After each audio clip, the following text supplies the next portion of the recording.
Hi, my name is Joseph Muhammad Ali, and today we'll be doing experiment number 2, determination of specific heat and various heats of reactions.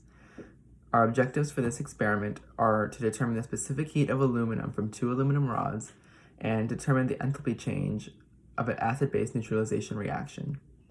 For this experiment, we'll be dealing with corrosive chemicals, so you'll need gloves, goggles, and a lab coat.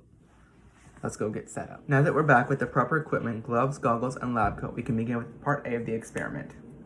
First, we're going to set up a water bath using a 250 milliliter beaker and fill it approximately halfway with tap water. Set this aside while you grab 2 aluminum rods. Once you grab them, record their combined mass. Next, you will suspend a thermometer into the 250 milliliter beaker, but make sure that it is not touching the bottom.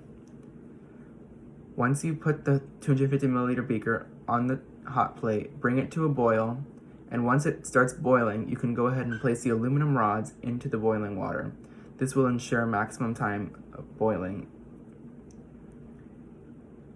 Once you place them in, make sure to set a timer for 5 minutes, and once that timer is up, you can go ahead and take them out. But while it's boiling, we can go ahead and set up the simple calorimeter. You're going to need styrofoam coffee cups, styrofoam lid, a thermometer, and a stirrer.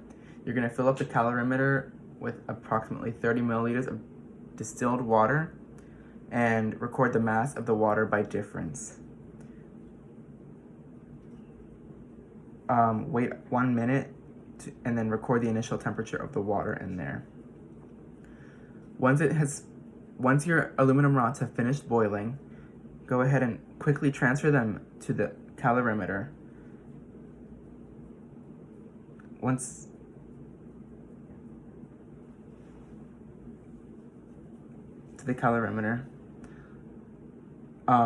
they're in, hold the thermometer steady and constantly observe the temperature. You will need to stir while watching the temperature. And this will be for approximately 1 minute. Then we will record the maximum temperature of the water with the aluminum rods in it for the final temperature and the aluminum. You will repeat if you're doing a second trial. For part B of this experiment, we will be dealing with harsh corrosive chemicals, so it is extremely important to wear your gloves during this part.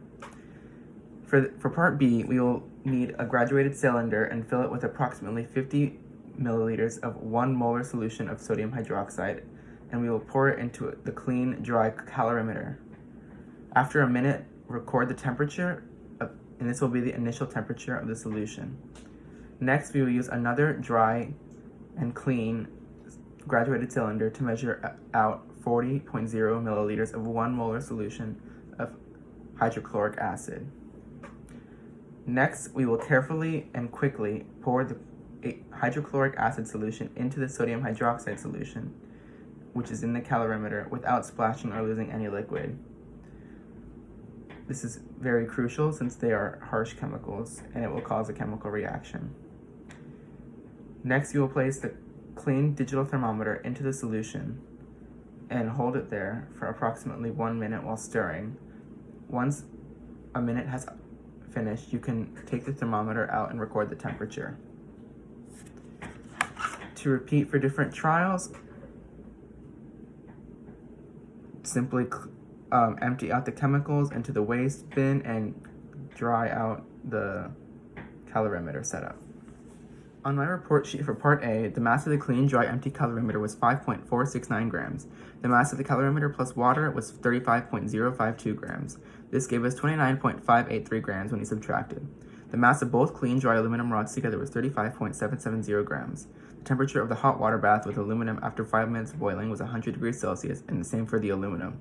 The temperature of the water on the calorimeter before addition of aluminum was 24.2 degrees Celsius, and the maximum temperature was 38.2 degrees Celsius. My values for part B, the volume of the sodium hydroxide in the calorimeter was 50 milliliters, the volume of the hydrochloric acid in the calorimeter was 40 milliliters, and the temperature of the sodium hydroxide in the calorimeter before addition of the hydrochloric acid was 26.8 degrees, and the max temperature of the sodium hydroxide plus the hydrochloric acid after a minute was 32.7 degrees Celsius.